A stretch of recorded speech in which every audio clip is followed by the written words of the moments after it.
Hi అండి. మనం అయితే ఇప్పుడు కొబ్బరి లవ్ చేద్దాం అనుకుంటున్నాం. దానికోసం ఈ మిక్సీకి వేసుకుని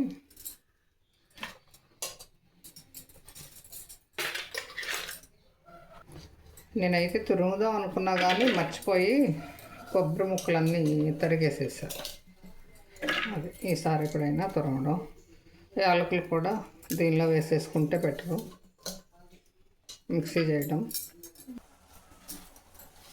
అయిపోయిందండి. మన కొబ్బరి తురుముకోవడం అయిపోయింది. తురమడం కాదు, మిక్సీకి వేస్తాను నేను. మిక్సీకి వేస్తే ఇట్లాగే ఒక చోట ఉండి ఒక చోట ఎక్కువగా తక్కువగా అవుతుంది.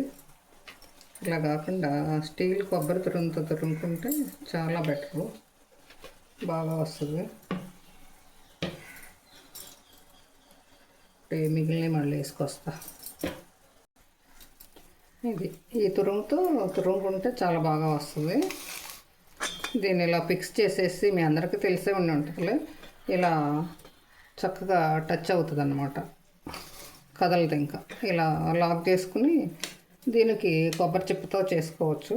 కొబ్బరి చిప్పతో ఇలా తురుముకోవచ్చు. ఇంకా నెక్స్ట్ పాకం అవుతా ఉంది. ఈ కొబ్బరి లవుజుకి ఏంటంటే లెక్క, పంచదార అయితేనేమో ఒక కాయకి ఉంది, చిప్పకి కనీసం గిద్ద అంటే 100 గ్రాములు పంచదార పడుతుంది. అంటే ఒక కాయకి 1/2 కిలో పంచదార పట్టిద్దండి. అంటే పంచదార లవ్ చేసుకోవాలంటే అలా. బెల్లం అనుకోండి, 4 కాయలకి కేజీ లెక్క, ఇంకా అంతే.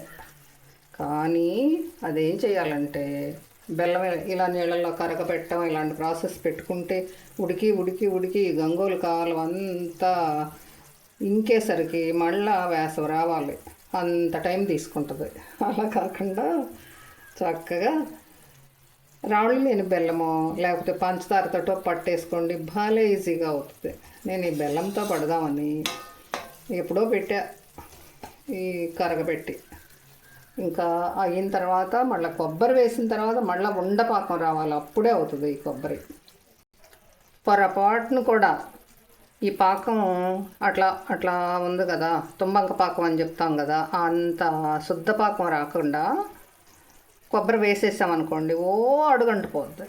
ఆ అడుగంటే బాధ లేకుండా ఇది పూర్తిగా పాకం, గట్టి పాకం అంటే జీడీల పాకం వచ్చేంత గట్టిగా వచ్చిన తర్వాత అప్పుడు కొబ్బరి వేసుకున్నాం అనుకోండి, మళ్ళీ పల్చగా అవుతుంది. ఆ జీడీల పాకం ఎటుపోయిద్దో ఇదంతా ఎటుపోయిద్దో మనకే అదేదో కానీ అన్నట్టు. ఈ పూర్ణంలోకి అసలు దేవుడు పూర్ణం ఎలా పెట్టాడు, అసలు ఎలా వచ్చింది అని వాళ్ళ పేరేం చెప్పాలో మరి. పేర్లు అలా చెప్పినా కానీ బాధే అవుతుందిగా. పొలాల పేర్లు, అదే పొలంలో ఎలుకలు పట్టుకుంటూ ఉంటారు చూసారా, వాళ్ళకి ఒక రాజుగారు వాళ్ళు పూర్ణాలు వండుకుని కాస్త పూర్ణాలు ఇచ్చారంట. ఇంకా అతను కూర్చుని ఆ పూర్ణం పట్టుకుని ఏడుస్తున్నాడంట. ఎందుకు ఏడుస్తున్నావురా అని అడిగితే, ఇది దేవుడు మాయా నరుడు మాయా అని శోకాలు పెడుతున్నాడంట. కారణం ఏంటంటే పూర్ణంలో స్వీట్ ఉందంట, పైన పూర్ణం ఉంటుంది కదా, అది చూసి అతను ఏడుస్తున్నాడంట. అలా ఉంటుంది. సరే ఆ గోల కన్నా నేను అటు వెళ్ళిపోయి కథలు చెప్పడానికి మాత్రం ఫస్ట్ ఉంటాను కదా. సామెతలో కథలు కదా పవని చెప్పేది. సరే, దానికన్నా ఇదేంటంటే బాగా పాకం రాలేదనుకోండి, అప్పుడు పూర్ణాలు వండేసుకోండి. మీకు లౌజ్ రాకపోతే అప్పుడు కొబ్బరి పూర్ణాలు చేసేసుకోవచ్చు. ఇవన్నీ మనం ప్రయోగాలు చేసిన వాళ్ళమే, అందుకనే చెప్తున్నాను. మీరు ఏమన్నా అనుకోండి, వంట రాకుండానే వచ్చి పెద్ద మాటలు చెప్తుందని మాత్రం అనుకోవద్దు. మీలో ఎవరు కొబ్బరి లౌజు పట్టినా పావని తలుచుకు తీరతారమ్మ. నిజమే, నువ్వు చెప్పింది యథార్థమే అని అంటారు. పచ్చి కొబ్బరితో పడితే మాత్రం ఇంత జీడి కూడా పల్చగా అవుతుంది అన్నమాట. మళ్ళీ అది కూడా శుద్ధగా వచ్చిన తర్వాత అప్పుడు కొబ్బరి లౌజు పక్వానికి వచ్చినట్టు. ఓకేనా? శ్రీనివాసమ్మ, మీరైతే బాగా ఈ గోదాదేవి పూజలు చేస్తున్నారు. జాగ్రత్త, ఈ చలికాలం ఆరోగ్యం జాగ్రత్తగా చూసుకోండి. అలాగే మల్లేశ్వరి సిస్టర్, తేజు తేజు నీ పేరు తలవలేదు అంటున్నావు కదా, అలాగే రాజలక్ష్మి సిస్టర్, నెల్లూరు సిస్టర్ ఎలా ఉన్నారమ్మా? బెంగళూరులో ఉన్నారు, మీకు బాగా చలిగా ఉండి ఉంటుంది కదా. మల్కన్నా వచ్చేసావా ఇండియాకి? వెంకీ ఏం చేస్తున్నావు వెంకీ? ఇంకా మా అప్పన్న తమ్ముడు సింహాచలంలో అప్పన్న అయితే ఇప్పుడు ఇంకొక అప్పన్న స్వామి వచ్చేసాడు. ఓకేనా, ఇంకో తమ్ముడు వచ్చేసాడు. అప్పుడు పెదనాయన వస్తే ఇప్పుడు అప్పన్న స్వామి. ఓకే, ఇంకా ఇంకా చాలామంది ఉన్నారమ్మ, ఫీల్ అవ్వద్దు ఎవరు. నేను రేపైతే సరిగా గుర్తుపెట్టుకుని చెప్తాను, ఎందుకంటే ఒక టైంలో అన్నీ గుర్తుండవు కదా. పాపం చందమామ కథల సుశీల ఎక్కడున్నారో. అమరా నువ్వు ఎక్కడున్నా అమ్మా? వాస్తు టిప్స్ అమరా నువ్వు ఎక్కడున్నావురా? అసలు ఈ మధ్య తగలట్లేదు.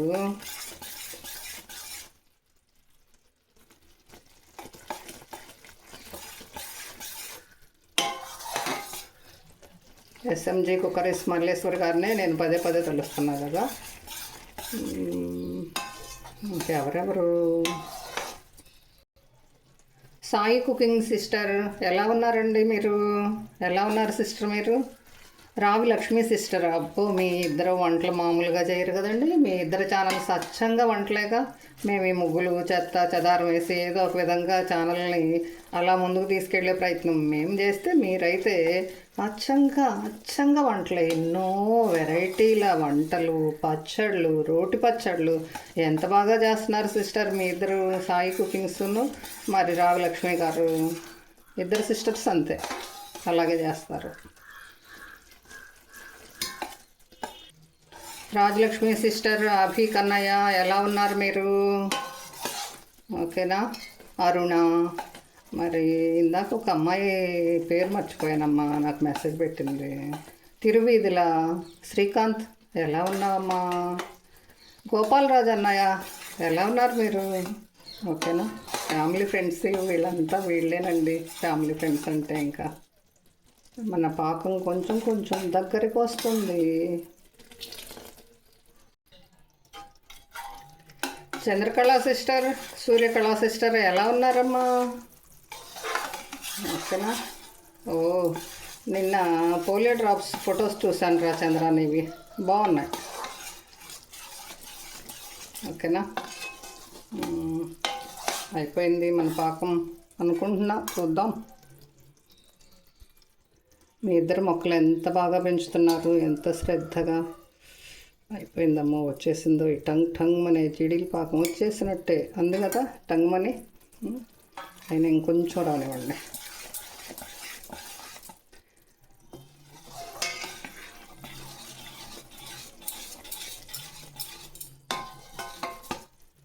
మాటల మధ్యలో మర్చిపోతాను. ఓకే,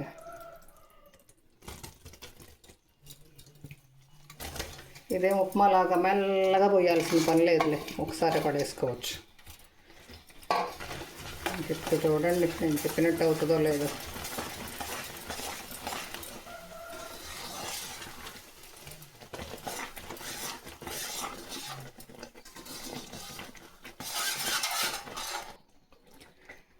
రాజలక్ష్మి సిస్టర్ కానీ, చంద్రకళ కానీ, సూర్యకళ కానీ, మీలో ఎవరైనా, శ్రీనివాసమ్మ కానీ, మీరందరూ ఒకటి చెప్పొచ్చు. ఏంటంటే ఈ లెసన్ ఎప్పటిది, ఎన్నో తరగతిలోది ఈ పద్యమో చెప్పండి, నేను ఒకటి చెప్తా.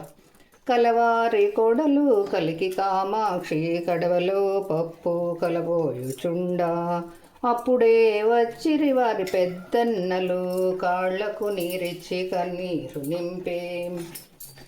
ఏవమ్మ చెల్లి మిటి కష్టాలు,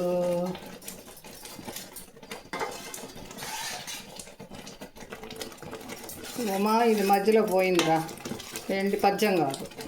నువ్వు చెప్తావు చూడు, నాకు స్టాండ్ పెట్టుకోవటం రావట్లేదక్క అని ఇవాళ మన స్టాండ్కి అదే పరిస్థితి వచ్చింది. సరే అయితే ఏవమ్మా చెల్లి ఏమిటి కష్టాలు అన్నాడు కదా అన్న. ఇంకా అప్పుడు అన్నం తీసుకొచ్చి ఇంట్లో కూర్చోబెట్టి ఇంకా వరుసనే అడుగుతుందన్నమాట. ఏమని, నన్ను మా ఇంటికి పంపరా అని అడిగితే ఎలా అడుగుతున్నారు? మా అన్నలు చారు మము పంపుతారా, పడక కుర్చీలో కూర్చున్న ఓ మామగారు. మా అన్నలు చారు మము పంపుతారా, నేనెరుగా మీ అత్త నడుగు. వంట చేసేటి ఓ అత్తగారు, మా అన్నలు చారు మము పంపుతారా. వంట చేసి భారతం చదువుకుంటా ఉంటుంది, వంట చేసే తోడుకోడలు చేస్తుంటుంది. సరే, ఇవన్నీ మీకు ఎందుకు వచ్చిన బాధ? ఇదేమన్నా మీకు గుర్తుందా? నేను అడిగేది అది. లలిత, నీకైనా ఎక్కడున్నావు? చక్రాత్ అమ్మాయికి, సక్కుబాయికి, రమాదేవికి, వీళ్ళకైతే ఉన్న గుర్తుంటుందేమో, ఝాన్సీ పిన్నికి.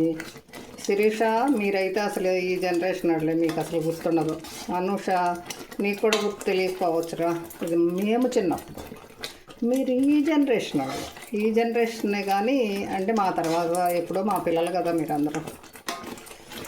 అయితే మళ్ళా వెళ్ళి అత్తగారేమో నేనెరుగా మీ బావ నడుగు అంటది. ఆ బావగారు ఏమంటాడు? నేనెరుగా మీ అక్క నడుగు అంటాడు. వంట చేసేటి ఓ అక్కగారు, మా అన్నలు చారం వంపుతారు, మా అన్నలు చారు మము వంపుతారా అంటే, అప్పుడు నేనెరుగా మీ శ్రీవారి నడుగు అంటారు. అదే మా మరిది గారి నడుగు అంటారు. అప్పుడు చెప్పిద్ది, హస్బెండ్ ఎట్లా అడిగిద్ది అనమాట. పెట్టుకో సొమ్ములు, కట్టుకో చీరను, ఎత్తుకో బిడ్డను, పోయిరా సుఖముగా పుట్టింటికి అంటాడు. ఇది ఎన్నో తరగతో తెలియదు, ఏమీ తెలియదు. నాకు ఇదైతే గుర్తుంది. ఇదేను యశోదర విషాద కథ అనమాట. యశోదర కన్నీటి గాథ. అది కూడా, ఆ శ్లోకం కూడా అలాగే, ఆ పద్యాలు కూడా. నేను మాట్లాడేటప్పుడు ప్లాన్ చేసుకుని మాట్లాడను, బుర్రలో అది కాకుండా నాలుగు మీద ఏది వస్తే అది మాట్లాడుతున్నట్టు ఉన్నాయి నా ఈ పద్యాలు. అమ్మ, అంగన్వాడీ టీచర్స్ అనేక మంది ఉన్నారా. 2 ఆదిలక్ష్ములు, ఒక నాగలక్ష్మి, ఇంకా స్వరాజ్యం టీచర్ గారు. మీరందరిలో ఎవరైనా ఇది మాత్రం పట్టుకుని నాకు ఒకసారి ఫోన్ చేయండి, ఇది ఎన్నో తరగతిలోదో, సరేనా? ఇంకా ఈ కొబ్బరి లౌజ్కి ఇప్పుడప్పుడే అయ్యేటట్లేదమ్మా. ఇప్పుడు 12వ నిమిషం అయింది, ఇది 12 గంటలైనా అయింది, 54 గంటలైనా అయ్యేలా ఉంది. కాసేపు కెమెరా ఆఫ్ చేస్తాను. కొబ్బరి లౌజ్కి బెటర్ ఆప్షన్ ఏంటో తెలుసా? బెల్లం పొడన్నా తెచ్చుకోండి, లేకపోతే పంచదారతో పట్టేసుకోండి అమ్మ. ఈ బాధ ఎక్కడ పడతారు? కానీ పంచదార తినకూడదు అంటున్నారు కదా. ఏమో మరి, పూర్వకాలం అవన్నీ ఏం తెలుసు తెలియదుగా. పంచదార వాడేసేవాళ్ళం విరివిగానే అప్పటి రోజుల్లో. ఇదిగోండి, ఇలా శుద్ధ కట్టాలి, అప్పుడు అయిపోయినట్టు పాకం. బాగా అడుగు పట్టే మూమెంట్లో తీసి ఇంకా ప్లేట్లో పోసేసుకోవడం. ఎలాగో మన పాకం రెడీ అయిపోయింది. ఓకేనా? Bye friends, bye.